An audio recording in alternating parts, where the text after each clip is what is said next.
You're listening to Full Circle Weekly News of the open source community presented by Full Circle Magazine. These articles are compiled by Eric the Unready, and I'm your host, Moss Bliss. This is episode 462, covering week 17, April 20th to 26th, 2026.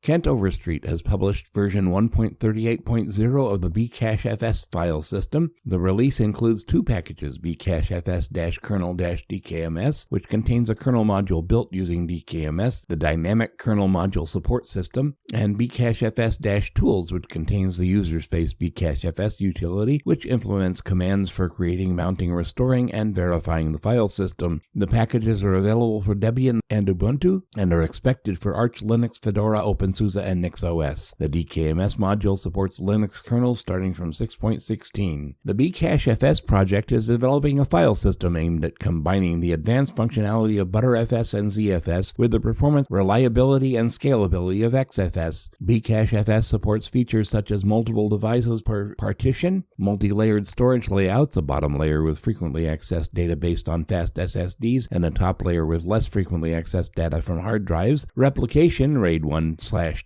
caching, transparent data compression, LZ4, gzip, and ZSTD modes, state slices, snapshots, integrity verification using checksums, error correction codes, and encrypted data storage using ChaCha20 and Poly 1305.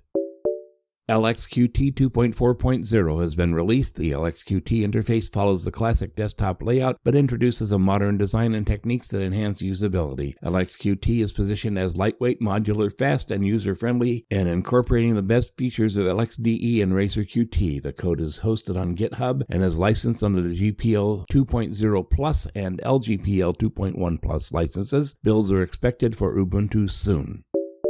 NTFS 3G version 2026.2.25 has been released. It includes a free user space driver using the fuse mechanism and the NTFS progs utility suite for manipulating NTFS partitions. The project's code is distributed under the GPL v2 license. The new version primarily includes bug fixes accumulated over the past few years. The NTFS clone utility now allows resizing the NTFS boot sector when restoring images. The libdl library has been removed from the dependencies when building without external plugins. The NTFS info utility now displays log status information when saving a dump with metadata. Oracle has released a patch for VirtualBox 7.2.8 which addresses 9 vulnerabilities, the details of which have not yet been disclosed. The release notes only that the 5 most serious issues have a severity rating of 7.5 out of 10. One of the vulnerabilities can be exploited remotely over the network. In addition to the vulnerabilities, the new version introduces 17 changes.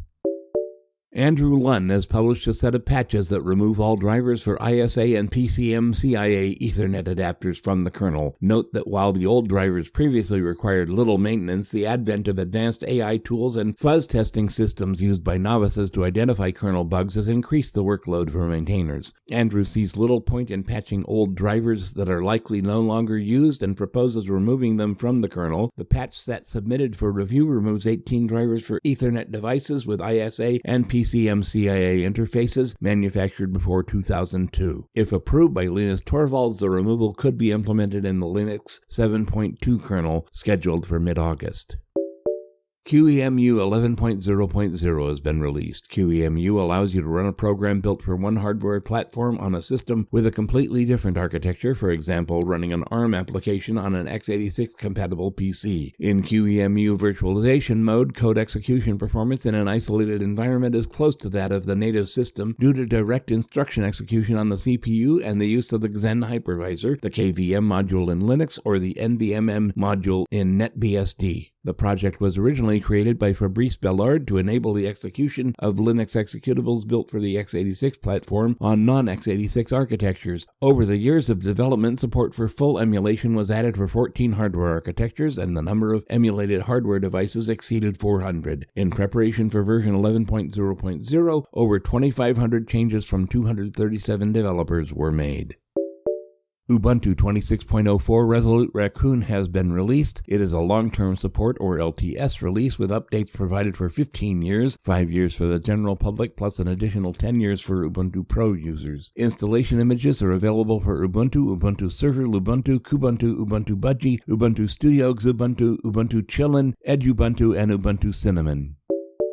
Canonical announced an initiative to modernize Launchpad, the service used in Ubuntu development for code collaboration, bug tracking, reviewing changes, building, and hosting packages. The first to be stripped of the legacy interface are the Ubuntu release summary pages. For example, on the Ubuntu 26.04 page, you can track known issues and bug fixes, as well as information about recently released and upcoming package updates. On the Ubuntu 26.10 page, you can assess the development progress of the upcoming release. The Dillo 3.3.0 web browser has been released. The browser features a tabbed graphical interface and supports HTML 4.01, CSS, and HTTPS, but no JavaScript support. Dillo's functionality can be extended through plugins, including plugins for IPFS, Gopher, and Gemini protocols. The graphical interface is built using the FLTK library. The project code is distributed under the GPL v3 license. CachyOS, a distribution based on Arch Linux, has been released with version 2.60426. It utilizes a continuous update model and is popular among computer gamers. According to ProtonDB, CachyOS is the most popular Linux distribution among gamers with a 21.1% share. The distribution is notable for its performance optimizations and the ability to install various desktop environments. In addition to the base KDE-based environment, GNOME, XFCE, i3WM, Wayfire, AlexQt, OpenBox, Cinnamon, Cosmic, Neri, Mango WM, LXDE, Mate, Budgie, Qtile, Hyperland, and Sway are available for installation. The installation ISO image, along with a separate build for wearable devices, is available.